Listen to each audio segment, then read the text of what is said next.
লাতিন আমেরিকার আকাশে সাম্প্রতিক যে পরিবর্তনটি ধীরে ধীরে স্পষ্ট হয়ে উঠছে সেটি কোনো বিচ্ছিন্ন ঘটনা নয়। এটি একটি দীর্ঘমেয়াদী ভূরাজনৈতিক কৌশলের ফল। ভেনেজুয়েলার সামরিক কাঠামোর ভেতরে ইরানের তৈরি মহাজির-6 ড্রোনের উপস্থিতি সেই কৌশলেরই দৃশ্যমান প্রমাণ। নজরদারি, পুনরুদ্ধার এবং প্রয়োজনে আঘাত হানার সক্ষমতা, এই তিনটি উপাদান একত্রে এনে মহাজির-6 ভেনেজুয়েলাকে শুধু একটি নতুন অস্ত্রই দেয়নি, বরং একটি নতুন সামরিক ভাষাও শিখিয়েছে। এই ড্রোনের আবির্ভাব এমন এক সময়ে ঘটছে যখন যুক্তরাষ্ট্র ইরান ও ভেনেজুয়েলার উপর নিষেধাজ্ঞা আরও কঠোর করছে। কিন্তু এখানেই মূল বিষয়টি লুকিয়ে আছে। নিষেধাজ্ঞা যত বাড়ছে, ইরান ততই তার প্রতিক্রিয়া সরাসরি নয়, বরং কৌশলগতভাবে ছড়িয়ে দিচ্ছে। মধ্যপ্রাচ্যের সীমা ছাড়িয়ে যুক্তরাষ্ট্রের ঐতিহ্যগত প্রভাব বলয়ের ভেতরে প্রযুক্তি ও সামরিক সক্ষমতা স্থানান্তর করা ইরানের জন্য একটি হিসেবি সিদ্ধান্ত। ভেনেজুয়েলার এল লিবার্তাদোর বিমান ঘাঁটিতে মহাজির-6 উপস্থিতি শুধু একটি ছবি বা আলাদা ঘটনা নয়, এটি একটি বার্তা। ক্যারিবীয় উপকূলের কাছে রাজধানী কারাকাসের সন্নিকটে এবং ভেনেজুয়েলার F-16 যুদ্ধবিমানের ঘাঁটির পাশেই ইরানি ড্রোন, এই অবস্থান নিজেই কৌশলগত। এটি দেখিয়ে দেয় যে ইরান এখন আর শুধু মধ্যপ্রাচ্যে সীমাবদ্ধ থাকতে রাজি নয়। মহাজির-6 ড্রোন প্রযুক্তিগতভাবে এমন একটি প্ল্যাটফর্ম যা সীমিত সম্পদ দিয়েও দীর্ঘ সময় আকাশে থাকতে পারে। প্রায় 12 ঘণ্টা পর্যন্ত স্থায়িত্ব, ইলেকট্রো অপটিক্যাল ও ইনফ্রারেড সেন্সর, অটোপাইলট সিস্টেম এবং ছোট গাইডেড মিউনিশন বহনের সক্ষমতা, সব মিলিয়ে এটি ভেনেজুয়েলার মতো দেশের জন্য আদর্শ একটি অস্ত্র। যেখানে আধুনিক যুদ্ধবিমান রক্ষণাবেক্ষণ ব্যয়বহুল ও জটিল, সেখানে ড্রোন একটি কার্যকর বিকল্প। ভেনেজুয়েলা অন্তত 2020 সাল থেকে এই ড্রোন সংগ্রহের চেষ্টা করছে। শুরুতে শুধু মডেল প্রদর্শন, প্রযুক্তি স্থানান্তর এবং যৌথ প্রকল্পের কথা শোনা গেলেও এখন বাস্তব ব্যবহারের ইঙ্গিত মিলছে।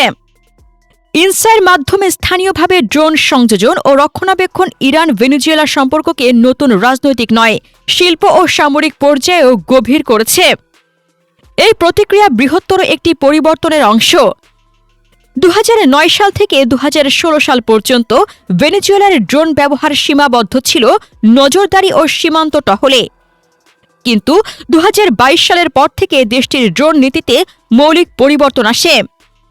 আনসো 100-এর মতো প্ল্যাটফর্ম, কায়েম গাইডেড বোমা প্রদর্শন এবং এখন মহাজির-6, সব মিলিয়ে ভেনেজুয়েলা ধীরে ধীরে সশস্ত্র ড্রোন নির্ভর সামরিক দর্শনের দিকে এগোচ্ছে।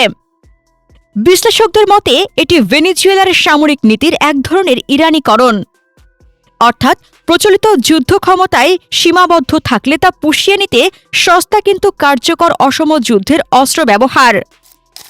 ড্রোন, লয়টারিং মিউনিশন এবং কামিকাজে প্ল্যাটফর্ম, এই ধারণাগুলোই ইরান দীর্ঘদিন ধরে ব্যবহার করে আসছে এবং এখান থেকেই অভিজ্ঞতার রপ্তানি হচ্ছে। এখানেই মূল প্রশ্নটির সামনে আসে, ইরান কেন ভেনেজুয়েলাকে এই ড্রোন দিচ্ছে? উত্তরটি সরল নয়, তবে দিক নির্দেশ স্পষ্ট। আমেরিকাকে সরাসরি সামরিক সংঘাতে চ্যালেঞ্জ করা ইরানের পক্ষে সম্ভব নয়। তাই তারা বেছে নিয়েছে অসম যুদ্ধের কৌশল, প্রক্সি রাষ্ট্র, প্রযুক্তি স্থানান্তর এবং ভূগোল ভিত্তিক চাপ সৃষ্টি। এই কৌশলে ভেনেজুয়েলা হয়ে উঠেছে একটি আদর্শ মঞ্চ। দক্ষিণ আমেরিকার উত্তর প্রান্তে ক্যারিবীয় অঞ্চলের মুখে দাঁড়িয়ে থাকা এই দেশটি যুক্তরাষ্ট্রের জন্য সবসময় কৌশলগতভাবে সংবেদনশীল। সেখানে ইরানি ড্রোনের উপস্থিতি যুক্তরাষ্ট্রের নিরাপত্তা পরিকল্পনায় নতুন ভেরিয়েবল যোগ করছে। মহাজির-6 শুধু নজরদারি নয়, ভবিষ্যতে এটি কামিকাজে ড্রোন হিসেবেও ব্যবহৃত হতে পারে, এই আশঙ্কা উড়িয়ে দেওয়া যায় না। বড় সংখ্যায় ব্যবহৃত হলে এসব ড্রোন প্রতিরক্ষা ব্যবস্থা ব্যস্ত করে তুলতে পারে, এমনকি সীমিত হলেও বাস্তব ক্ষতির সম্ভাবনা তৈরি করতে পারে। ভেনেজুয়েলার জামোরা ভিউ-1 প্রকল্প, যা শাহেদ সিরিজ দ্বারা অনুপ্রাণিত, সেই দিক থেকে ইঙ্গিত দেয়। যুক্তরাষ্ট্র ইতিমধ্যে ভেনেজুয়েলার বিরুদ্ধে সামরিক ও অর্থনৈতিক চাপ বাড়িয়েছে। সামুদ্রিক অবরোধ, তেল ট্যাঙ্কার জব্দ, গোপন অপারেশন, সব মিলিয়ে চাপের মাত্রা বেড়েছে। ঠিক এই প্রেক্ষাপটেই ভেনেজুয়েলার হাতে ইরানি ড্রোনের উপস্থিতি নতুন অর্থ বহন করে। এটি শুধু ভেনেজুয়েলার নিরাপত্তা বৃদ্ধির বিষয় নয়, এটি ইরানের পক্ষ থেকে একটি কৌশলগত পাল্টা বার্তা। অর্থাৎ চাপ যদি তেহরানের দিকে বাড়ে তাহলে সেই চাপের প্রতিধ্বনি ওয়াশিংটনের নিকটবর্তী ভূগোলেও পৌঁছাতে পারে। ভেনেজুয়েলার হাতে ইরানের মহাজের 6 ড্রোন কার্যকরভাবে ব্যবহৃত হলে আমেরিকা একাধিক স্তরে চাপে পড়তে পারে। প্রথমত, ক্যারিবীয় অঞ্চলে যুক্তরাষ্ট্রের নৌঘাঁটি, সামরিক টহল রুট ও নজরদারি কার্যক্রম স্থায়ী ড্রোন পর্যবেক্ষণের আওতায় আসতে পারে, যা মার্কিন অপারেশনের গোপনীয়তা ও কৌশলগত সুবিধা কমিয়ে দেবে। দ্বিতীয়ত, দীর্ঘস্থায়ী উড্ডয়ন ক্ষমতা ও অটো পাইলট ব্যবস্থার কারণে এসব ড্রোন মার্কিন জাহাজে চলাচল, বিমান ঘাঁটি ও লজিস্টিক রুট শনাক্ত করতে সক্ষম হবে। ফলে ওয়াশিংটনকে অতিরিক্ত আকাশ প্রতিরক্ষা ও ইলেকট্রনিক যুদ্ধ সক্ষমতা মোতায়েন করতে বাধ্য হতে হবে।